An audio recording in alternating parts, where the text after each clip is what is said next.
this meant. First of all, as a girl, as a woman in Tanzania, education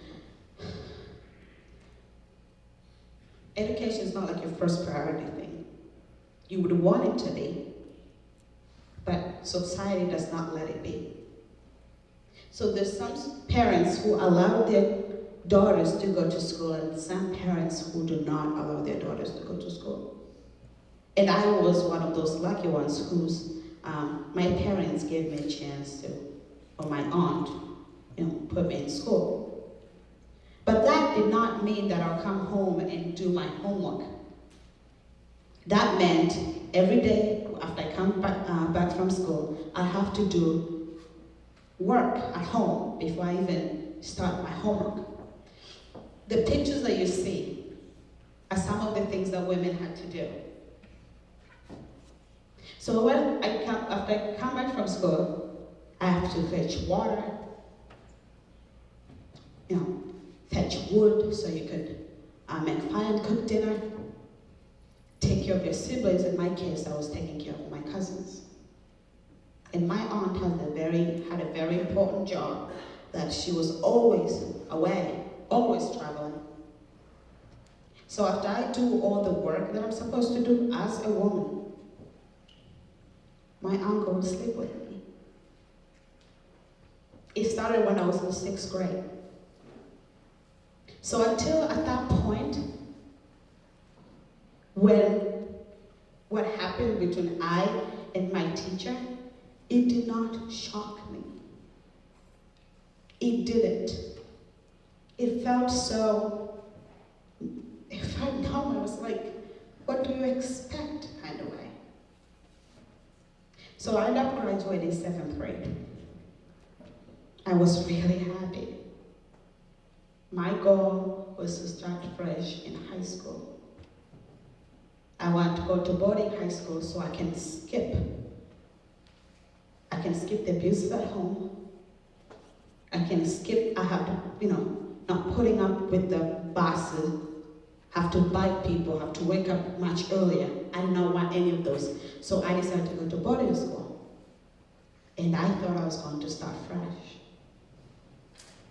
But this is not until everything crumbled down when I realized that I was pregnant. So I just graduated 7th grade. I'm 12 years old and I'm pregnant. I was so shocked. Nothing ever made me so shocked like realizing that I was pregnant. Because I heard of people being pregnant. Young girls being pregnant. But I never thought it was going to happen to me. But I had to tell my aunt. So I ended up telling my aunt. The picture is of a woman on your right hand side, that was my aunt, Onyenda. So I told her that I'm pregnant. She didn't even say a single word to me. She was very mad. She took it as a shame towards herself. So she just walked away and left me with my grandmother. I stayed with my grandmother for 2 weeks. And until one day, my grandma and I went to town.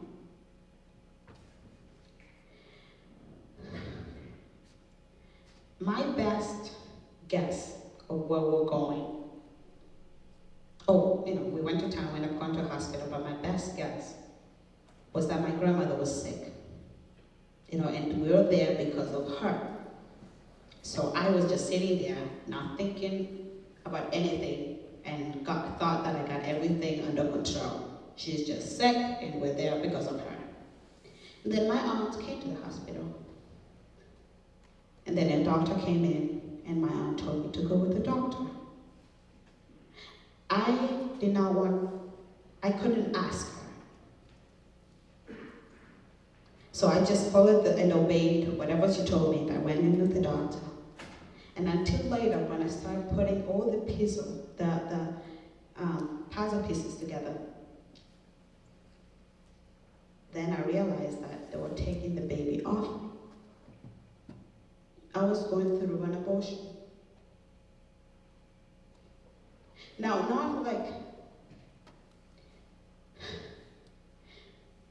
not tell me what was going to happen, it's not like I had a choice or a say in whatever I would say, they're going to listen to me. But at least they should have told me something.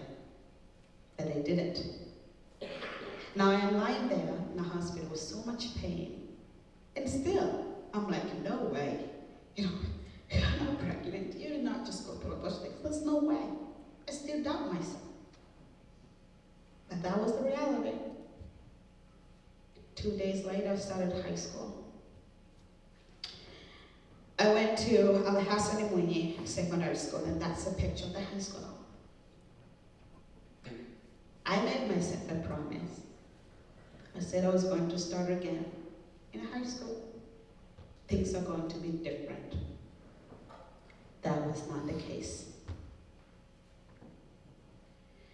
One day, after I came from lunch, sitting by myself in the classroom, my teacher came.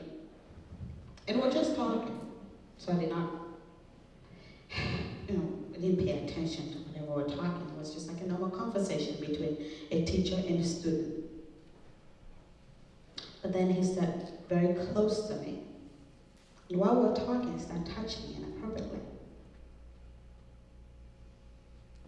Now up to this point, I really did not know what else to do. I didn't tell him to back off. I did not stand up for myself. I did not tell him to stop. I did not scream. I did not do anything. I sat there and let him have his way, just like how I've done many times before. I did not know what else to think about myself. I could no longer answer the question of why me. What about me makes me go through this? I really do not know what else to think. Luckily enough, I was only in high school for 6 months. And then I received a call from my uncle